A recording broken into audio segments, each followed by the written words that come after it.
Welcome back to R4E, the Reason for Everything podcast. Today's guest is Rich Diviney. We got connected on LinkedIn, but I've been a huge fan of you and your work over the last few years now. I first came across your work and attributes about 2 years ago, just through following Rich Roll and Chris Williamson and the Modern Wisdom crew, and really thrilled to share your story with my audience, and appreciative of you jumping on today. Wow, thanks, Arjan. Thanks for reaching out, first of all, and grateful to be here. So thanks for having me. Absolutely. So maybe by way of quick introduction, and then I'll give you a quick second to introduce yourself to my group. But for those who don't know, Rich is a best-selling author, a leadership and human performance expert, and a retired Navy SEAL commander. Like I said, I'm a huge fan of attributes and excited to dive into. I have a couple of questions I want to tee up for you. But first, I'd love to just give you a chance to, tie some of the knot together there. Yeah, I grew up in Connecticut. Always wanted to be a Navy pilot. That's what was my goal. I think it was early '90s. I learned about the Navy SEALs before anybody knew anything about them, really. Went to Purdue University, did NROTC there, and by graduation time, which was '96, I decided to go to try out for the SEALs. So I went through SEAL training and made it through, obviously, and then spent the next 21 years as a SEAL. So obviously, a very kinetic time after 9/11, deployed to Iraq and Afghanistan many times, and I was an officer, so held several leadership positions. When I got out, I got into the leadership space, and I was doing leadership training, but I was always kind of holding on to this passion for performance, because I think everything starts at performance. Even leadership starts with performance. And having studied that kind of in the teams, I really was able to extrapolate what I learned in terms of the qualities that drive performance on a kind of an elemental level, which are these attributes. And so got out, wrote the book on the attributes and talk about these hidden qualities. And that came out in 2021, and have subsequently built the business. My wife and I have built the attributes business around helping businesses and teams understand what attributes they're looking for, how to hire directly for what you're looking for without making mistakes, using the same stuff we did in the SEAL teams. And so I'm really passionate about this idea of this elemental human performance, if you will. I appreciate the nutshell explanation there. Now, rewinding to growing up in Connecticut, why did you want to be a naval pilot? Was there I don't know when the overlap would be from Top Gun when you were a kid. Was there a movie show, TV show that you watched that, incentivized you to go down that path, or what was the impetus there? Yeah, it was pre-Top Gun. My dad was a private pilot. He was not a pilot by profession, but he was a private pilot. So he flew on the weekends, and he used to take us flying. So my twin brother and I got hooked pretty early. And originally we're looking at just military jets, right? Because we loved, my favorite book growing up was Chuck Yeager's autobiography and the Right Stuff by Tom Wolfe. Those are the two books I read the most. And so everything about that world fascinated me. Obviously, when I read about it, the best guys seem to be the Navy pilots, because they were the ones who had to land on ships. So you had to be extra better to be a Navy pilot. So that was the bent. Now Top Gun came out, of course, and that just made it even more palpable, but yeah, it was a dream from very young age, and it was after the first Gulf War. So this was early '90s, or 1990, 91 or so. I learned about the SEALs, and I was like, who the heck are these guys? And I started reading about them. Not a lot about the SEALs back then. There were very few people knew who they were or what they were. And so, but I dug it up, and I said, that this is something I kind of knew I could be a pilot, but I didn't want to wonder if I could be a SEAL, so that's why I tried and went. Interesting. Now, what did you study at Purdue? Political science and history. So very generic. Yeah. just enough to, I liked writing. So I, just enough to get me to write stuff enough and get me passing grades to get through. So. No, it's interesting. I mean, it's how that ties into kind of your day-to-day now, which you kind of put it on I'm sure you use that degree a little bit in your day-to-day and just the textbook learnings that you had, but you probably kind of put it on the back burner for the bulk of 20 years while you were in the day-to-day. I think I did. I mean, again, one could argue that most of college, unless it's a very specific degree, such as medicine or neuroscience or something like that, one could argue that college holistically is really just about experience and gaining insight into several different areas and categories that you can then draw upon. Because I don't think it'd be very difficult for me to draw a specific example where my political science degree or my history degree has I've drawn upon that. But I did a lot of reading and writing during my time, and I love reading and writing. That's one of the things I discovered when I was in college. So Absolutely. Now, so like we talked about before we started filming here, I went to Virginia Tech for undergrad. Every year the freshmen get a book that they're required to read. The book that we were required to read freshman year was Heart in the Fist by Eric Greitens. Obviously, he's had his issues that he's been dealing with personally, but that was the first kind of glimpse into the SEAL program that I ever had any sort of understanding into. Yeah. What was that like for you as a 22-year-old growing up, in a non-military household, going into the SEALs? Did you have any idea what you were getting yourself into? Again, that book did a great job for me explaining what BUDS was, what the whole kind of world and grit of the Navy SEAL program was like. But before 1996 when you went in, that was before a lot of the kind of movies and TV shows kind of dove into the craze, if you will. I think the only movies that were out there were the Navy SEALs with Charlie Sheen, that was out there, and then the Under Siege, where Steven Seagal was a former Navy SEAL. So you see it in the ancillary of these movies, but the books out there were all Vietnam books, and there were very few kind of modern day books. There were a couple kind of historical takes. Or Kelly wrote a couple good ones on the history of the SEAL team. So I kind of read those. And had a little bit of a familiarity, but nothing to prepare you when you show up day one. You're like, oh my gosh, this is an onslaught. So I think it was certainly a shock to the system. In some ways, that was good for me because by the time I kind of came to, I was probably almost over. The training was probably almost over. So, but it was interesting. I think again, not many people knew. My family was they were just supportive. They kind of learned as I went, and they kind of learned more about it as I was a part of it. And it was really actually very bizarre for those of us who did join prior to 9/11 to have to kind of see this surge in popularity and even visibility of the SEAL teams to a degree that none of us could have imagined. I mean, the level to which the Navy SEALs are seen and recognized and known globally is there's just no way we could have even predicted that even back in the 90s because it's just insane. Now it's easy to see why, of course, because it's just these missions are so popular. But it was very bizarre, a very bizarre train to be on. But ultimately, I think I was grateful that I did it. And felt like I had a place there, and really felt like I learned a lot and had a great career and did everything I wanted to do, in a 21 year career. Certainly. Now, was your brother in the program as well? Having a twin brother, I feel like it's a certain point when you diverge or converge at different points. He stayed on the pilot track, except he went Marine Air, so he went through a Marine program and ended up flying the Harrier, which is the jump jet. VSTOL aircraft for 20 plus years. And so he went in beginning of 97, because we graduated a little bit separately there. And then he retired in 2017 as well. And so now he's still a pilot. He flies for FedEx now. So excellent. Now, you mentioned an interesting point about by the time you came to, you were just about done with the training. I talk about this on my show a bunch. You've seen the science of most men's frontal cortex doesn't fully develop till they're 25 or so.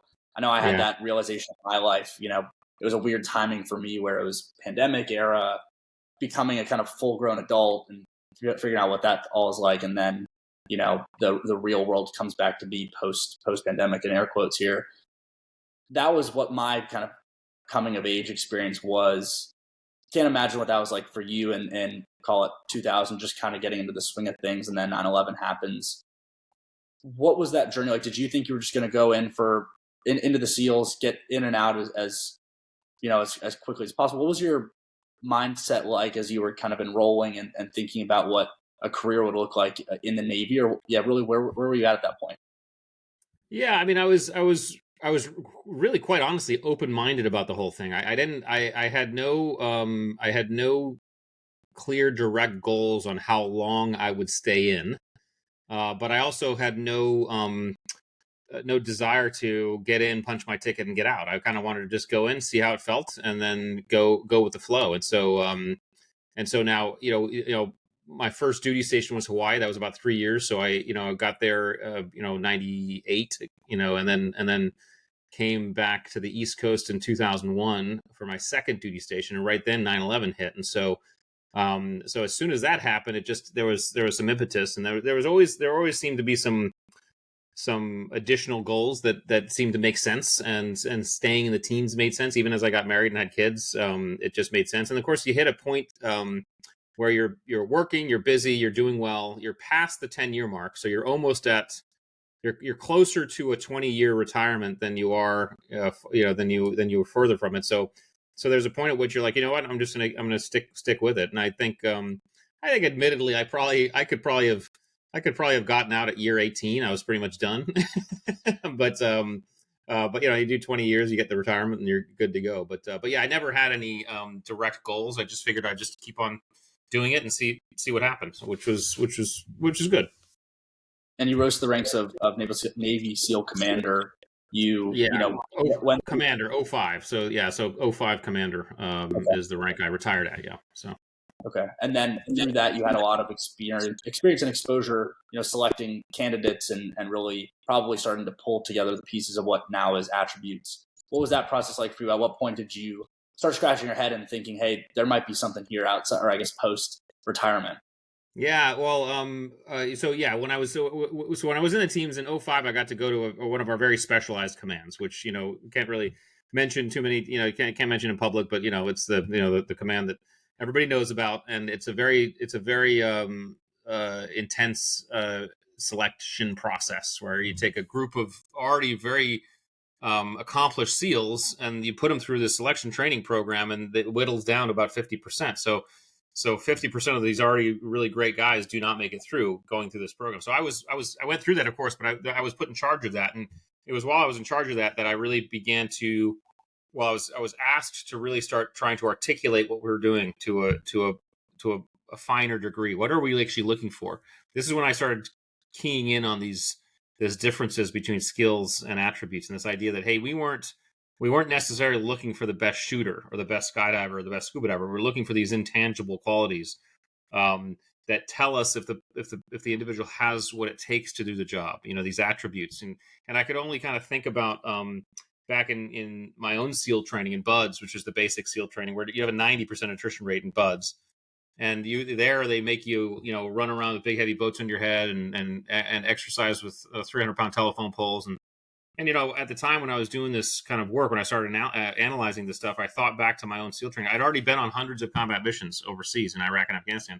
And I can tell you with certainty, never on one of them did I ever carry a heavy boat on my head or a 300-pound telephone pole. So what that told me was that what they were doing to us in SEAL training was not training us in the skills to be Navy SEALs. They were teasing out these qualities, these attributes.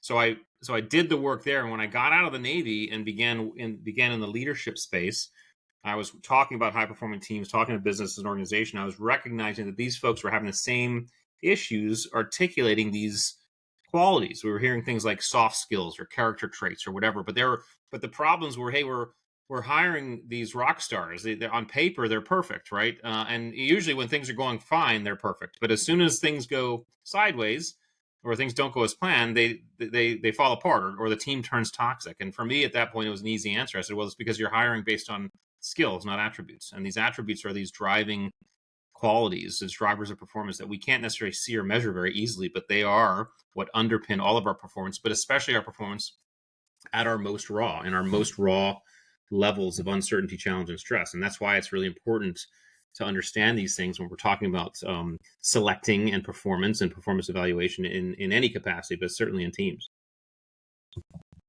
Now, one of my old mentors and bosses at work, she would say, we have to hire for character and train for competence. You can teach anyone how to build a Excel spreadsheet or PowerPoint, but you can't teach someone how to be a good person or have those, to your point, attributes that are just intangible. Yeah. For you and your work, as you were making that selection process, what were those attributes that you were looking for? You obviously have seen these people or have seen the statistics on these people performing.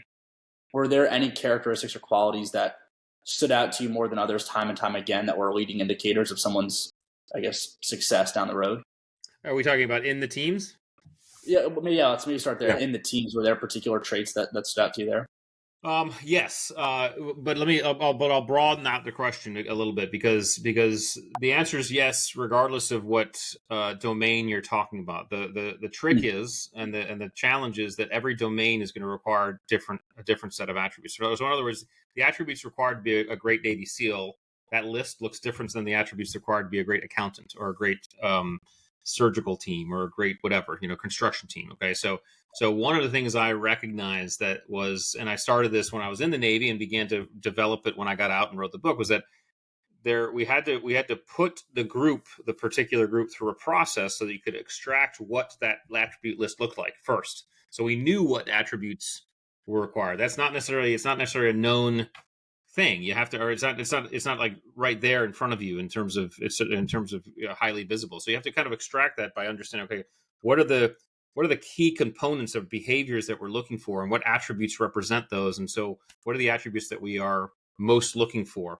Then at that point, you ask yourself, okay, does our selection and hiring process look for those things? And most of the time, especially in business, I would say in the military, especially the SEAL teams, it was every part of our selection and assessment process, whether it was basic SEAL training or even the specialized training I was running, is about putting people into challenge and stress and teasing out these attributes. That's what it's about, right? So for me in the Navy, I didn't have to change training at all. All I had to do was just look at training differently, right? We just said, hey, instead of looking at how the guy's shooting, let's look at why the guy's not shooting well. What are the attributes we're not seeing? We don't have to change training.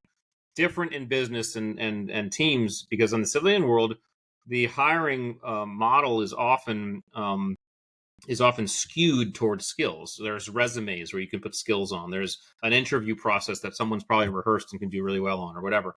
And so it's easy for businesses and organizations to make the mistake of hiring and having a hiring process that looks mostly at skills, at visible things you can measure and assess and test, versus these attributes, these intangibles that you can't necessarily measure and test. So what we'll do is we'll help a team or organization understand that list, and then we'll help them look at their process and say, okay, how can we tweak your process so that we're actually looking at attributes instead of skills? And I'll just give you a quick example of this. And just in terms of take sales. So say you and I wanted to hire someone who's good at sales, and we know sales it's not just skills, right? It's not just about having the skill, right? There's a lot that goes into being a great salesperson. So imagine we bring this person in on a Friday and we tell this person, okay, Monday morning we're going to have you show up and we're going to have you sell us this pencil, okay?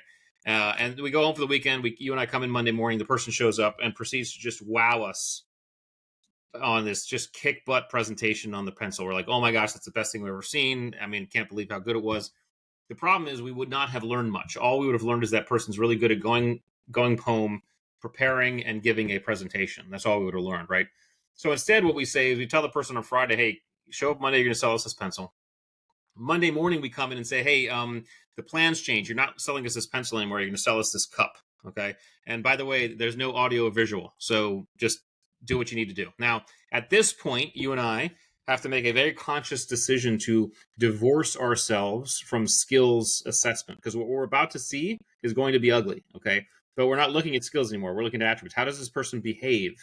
Like, do they make it work? Do they joke? Do they kind of just make shit happen? Or do they go down a spiral? Do they kick the dirt? Do they complain? Whatever. Now we're looking at attributes. We're seeing this behavior on the periphery, which starts to show us these qualities because you've just inflicted some challenge, uncertainty, and stress into the equation.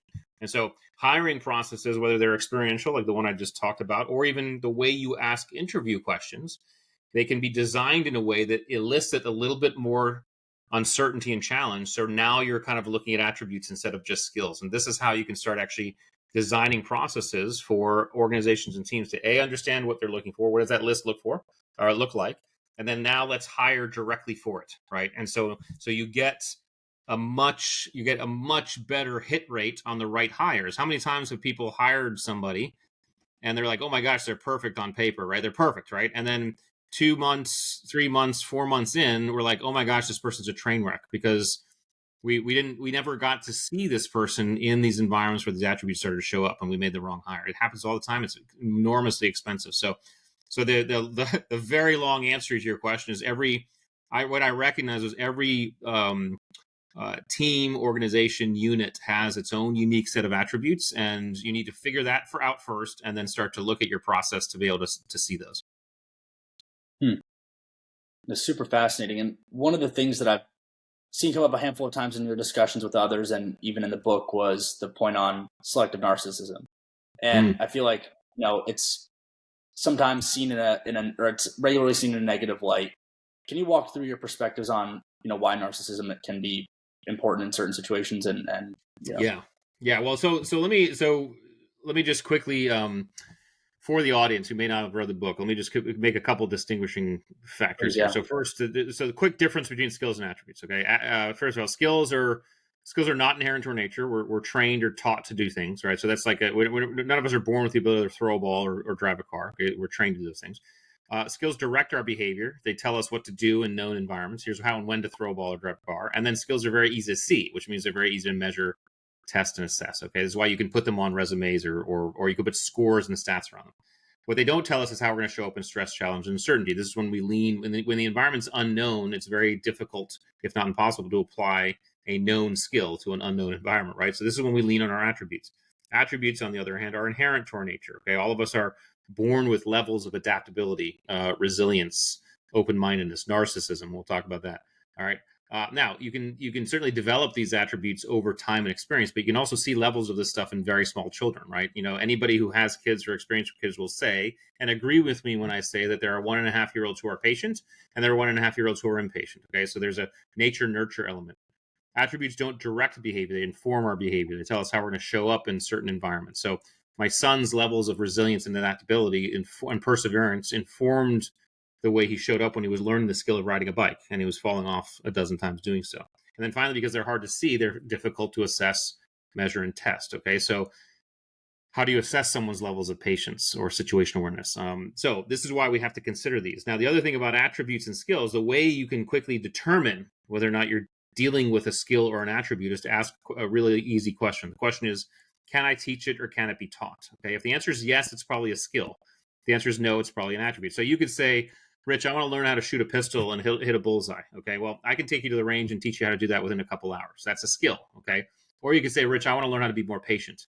Can't teach you how to do that. I can't put you in a class on that. So if you are low on an attribute, you can develop it, but the only way you can develop it is A, you have to know you're low on it. B, you have to have some sort of need or motivation or desire to develop it. In other words, the reason why I say that is because, just because you're low on an attribute doesn't mean you need to develop it. Okay. So I always say kind of the stand-up comic who has too much empathy is going to be a lousy stand-up comic. Okay. Because how are you supposed to find funny at a funeral if you have too much empathy? So just because you're low doesn't mean you have to, but if you are low and you do have a desire, then you need that. And then finally, there needs to be a deliberate, effort on your part to place yourself into environments that test and tease and develop that attribute. So in other words, you have to go find environments that test and tease your patience. Okay, whatever that looks like for you.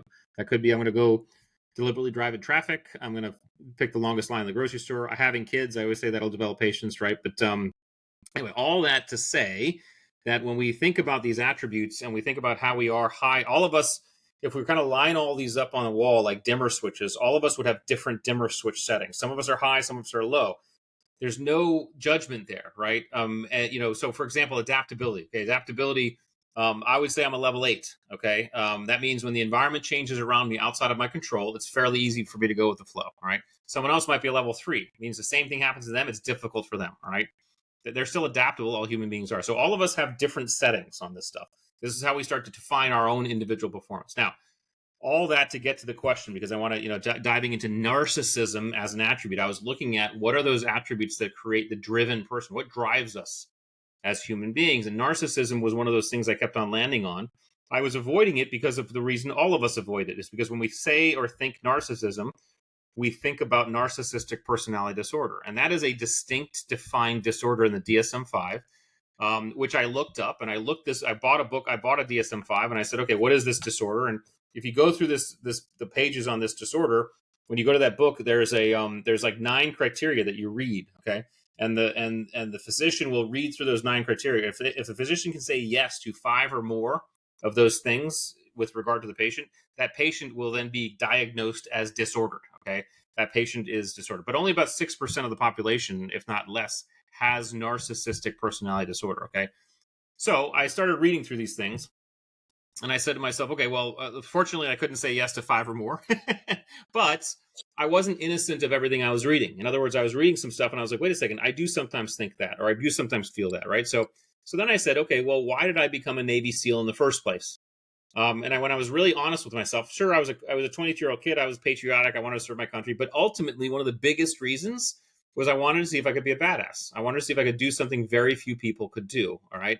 So then I went to my SEAL buddies and said, why did you become a Navy SEAL? They said basically the same thing. Yes, they were patriots. Yes, all that stuff. But ultimately, they wanted to see if they could do something that very few people could do. So I looked at the basic definition of narcissism. The basic definition of narcissism is the desire to stand out, be recognized, be adored, be made feel special. That's the basic one, right?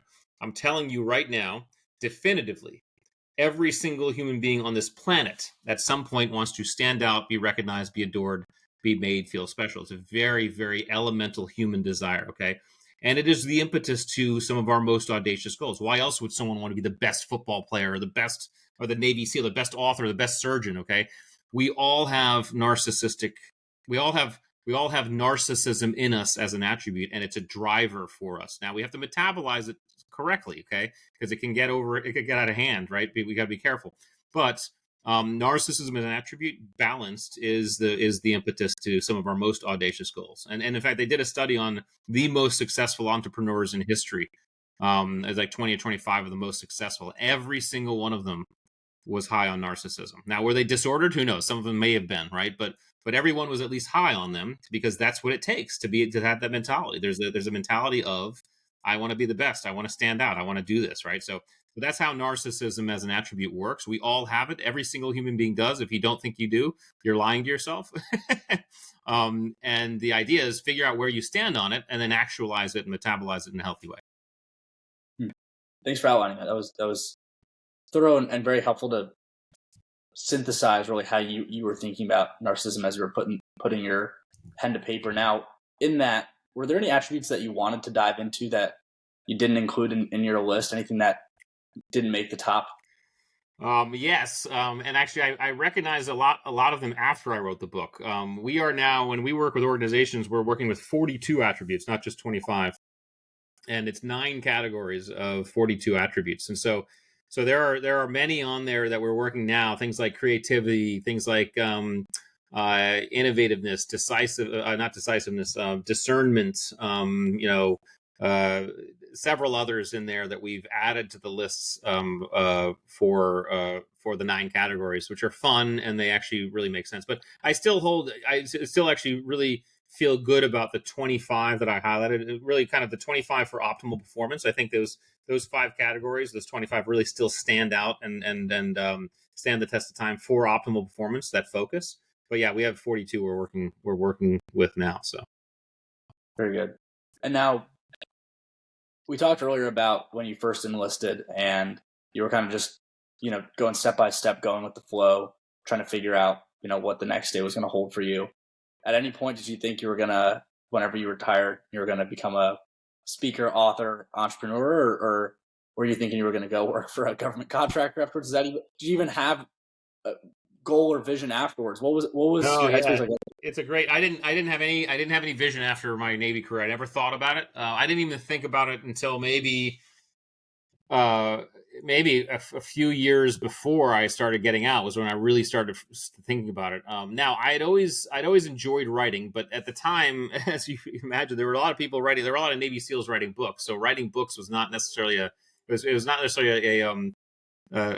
thing that was lauded in the SEAL teams. It still isn't to a certain degree, but there's just so many now that I think they've just given up. But I when I got out, I kind of said to myself, I was interested in the leadership space. I had made a couple friends and contacts in the space. One of them was Simon Sinek, who's a friend of mine, and he's obviously pretty prolific in that space. And so he introduced me to some folks who were in the leadership space. I got into that space thinking, okay, let me learn something and let me learn how to actually be in front of people, speaking, facilitating. Let me just see how that feels. Because I knew I didn't like it right out of the gate, but let me just see if I could get good at something that I don't like, right?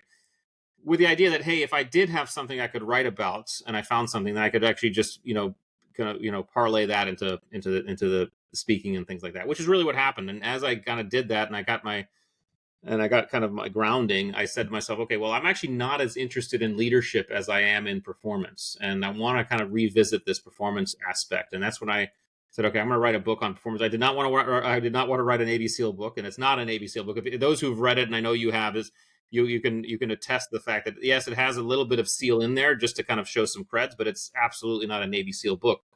And it draws a bunch of different stories and a bunch of different experiences. And that was the point. I wanted to make sure that was the case. But yeah, it was very much an iterative process, just figuring out what I wanted to do. I pretty much knew I didn't want to work for anybody. I was kind of sick of that. So doing my own thing, building my own thing and building my own company was certainly a goal that I thought was a good one to focus on. The book helped start to do that. So yeah, I've always been in that mode, like, let's see what happens. Maybe, do some audacious goals, broad brush, and then start playing the field and see how close you can get. Super interesting. And now, just in doing my desktop research and learning more about you, one of the things that came up a couple of times was you building out what is called the Mind Gym. Yeah. Now, I like this idea. I mean, I have talked about before the idea of human performance, mindset, motivation. All of these biohackers are super interesting to me, and I think there's a reason why so many people are latching onto that wave right now. But what about that whole landscape was interesting to you? Why did you start Mind Gym? Could you kind of tee that up for the audience? I found that concept to be super interesting myself. Yeah, it was while at the same time I was in charge of selection and assessment for that command, and they one of the other things, one of the things they said is, hey, articulate our training process. The other thing is that, hey, Rich, see if you can start looking at resilience and kind of and performance holistically. And one of my belief systems was always that, every ounce of performance comes from the brain first. Everything comes from the brain first, right? And so people think and it's still to this day, as much as people write books about it and talk about it, people think that if you're an athlete, right, your chances of making it through BUD/S are much higher, right? It is absolutely not the case. BUD/S has nothing to do with athletics. Okay, do you have to be in shape? Sure, because they're going to make you do a bunch of stuff that you can't. You have to be able to do, but athletics has nothing to do with it. It's all in the mind. And there's so many cases of top athletes coming through SEAL training and quitting. Okay. And so everything starts in the mind. And I was really interested in that from an early age. And what I felt at the time was, hey, if we want to take performance to its next level, I think we're doing okay in the gym. I think we're lifting up enough weight. We're running the mile fast enough. I don't think we need to improve that. Let's look at ways we can actually improve the mind and improve our relationship with our brain.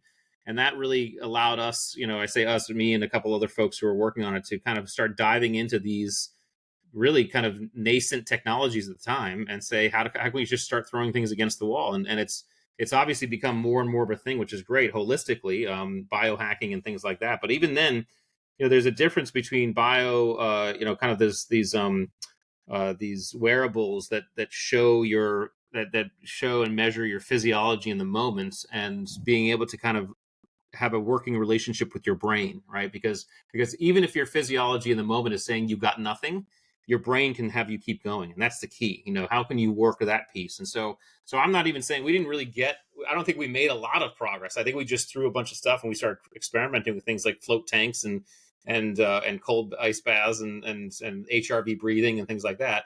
But it certainly helped as I got out, vector me towards that space. I mean, one of my great friends is a guy named Andrew Huberman, a neuroscientist out of Stanford. Very popular podcast called the Huberman Lab, which he released the same month I released my book. So I'm very happy for how good it's done. But he and I became friends good 6-7 years ago, and it was all based on this joint passion of, hey, how can we actually help people develop a better working relationship with their brain? I mean, because it all starts there. Everything starts there. And so that was really the impetus of the Mind Gym. And it's been kind of there and ever present in a lot of what I do. Maybe not like out in front and like exactly what I'm writing about or talking about in the moment, but it's always there. So that was my interest. It's a weird intersection where, the biohacking, human performance landscape overlaps with the spirituality and mindset motivation folks, and there's this kind of perfect nexus between the two of them where there is just this in my head this point vector of where there is that overlap, and it's interesting, and I think they're continuing to converge.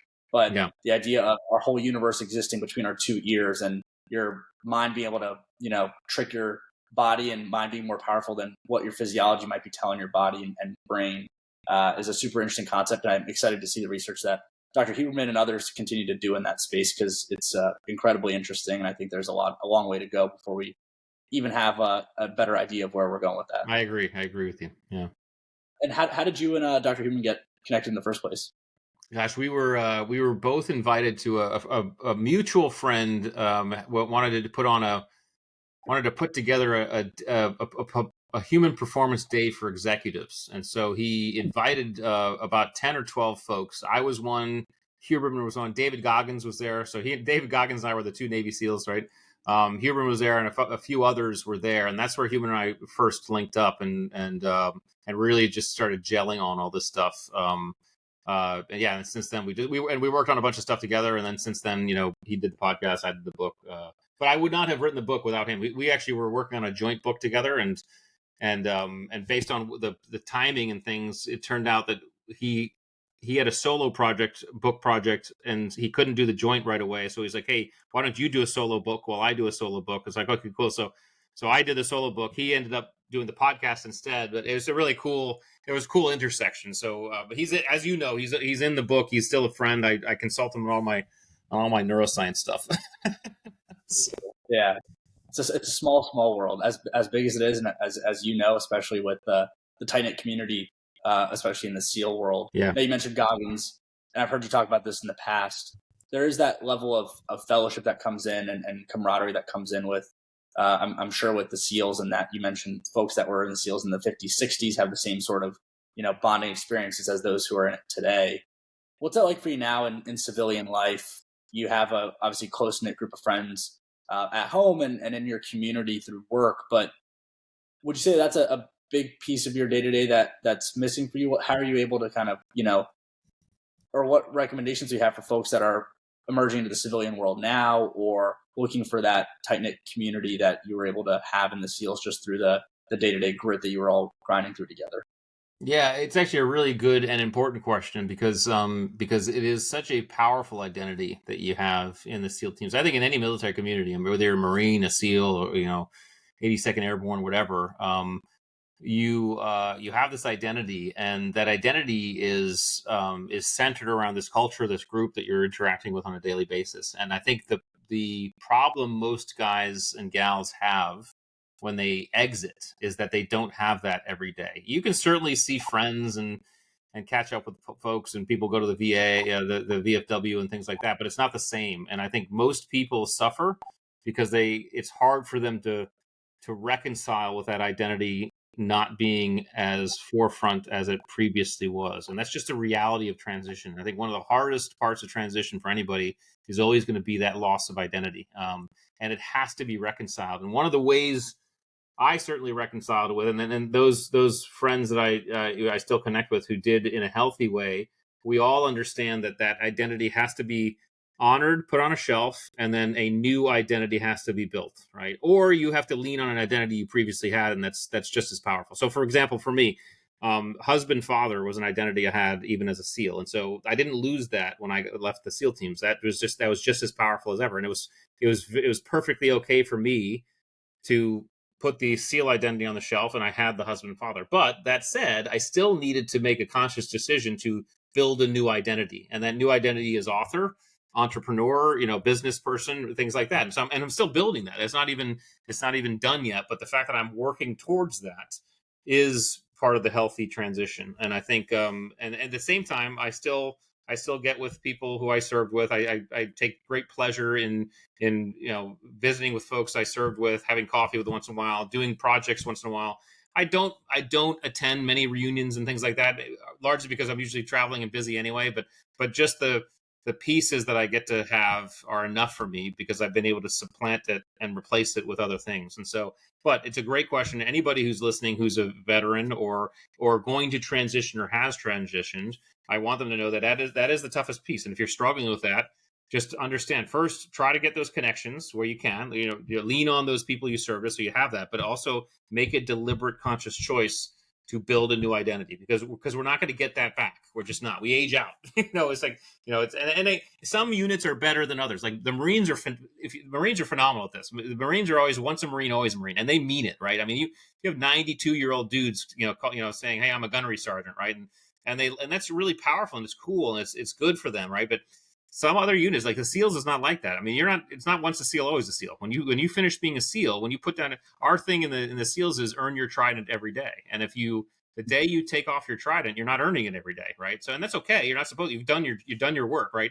But you can't take credit. Like people say, people have introduced me for talks and like, hey, introduce Navy SEAL Rich Diviney, and the first thing I say is like, I'm not a Navy SEAL anymore. I'm a former Navy SEAL. I don't do the work. I don't want to take it away from the guys who are doing the work, right? That is an identity shift, and it's a powerful thing that people have to consider. Very, very helpful. And Rich, as we're in 2024, what are you looking forward to again as a father, husband, entrepreneur, author? What do you have your eyes set on? I know you weren't necessarily building out visions and goals when you were in active duty, but in today's day and age, what's on Rich's vision board as we're in the new year? Well, it's to continue to build this business. My wife is the CEO of our company, which I'm so thrilled because we get to do this together. So she and I are going to build the company, scale it, so we can help more people, and help more people do better and perform better and do better at work and at home. And I'm writing the next book. Get the next book out there and continue to kind of build this momentum. So yeah, taking every year as it comes, but. Do better, go bigger, and do more is 2024. I love it. And I'll be sure to plug attributes and the book in the show notes. But any parting words of wisdom? You've been so kind and gracious with your time. Dropped a ton of knowledge bombs with my audience. But any closing words in your world?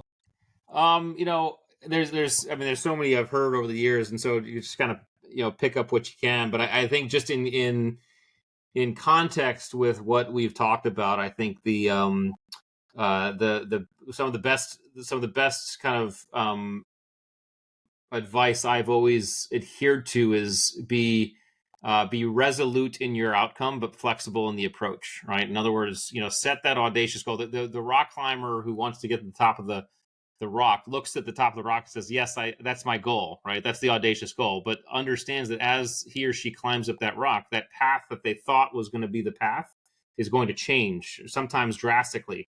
But they're not going to know it until they're there, that point on the rock where they have to make that adjustment. And so people sometimes get locked into the approach, and when the approach doesn't work, they fall off, they quit, they stop, right? And the initial approach is almost never going to work.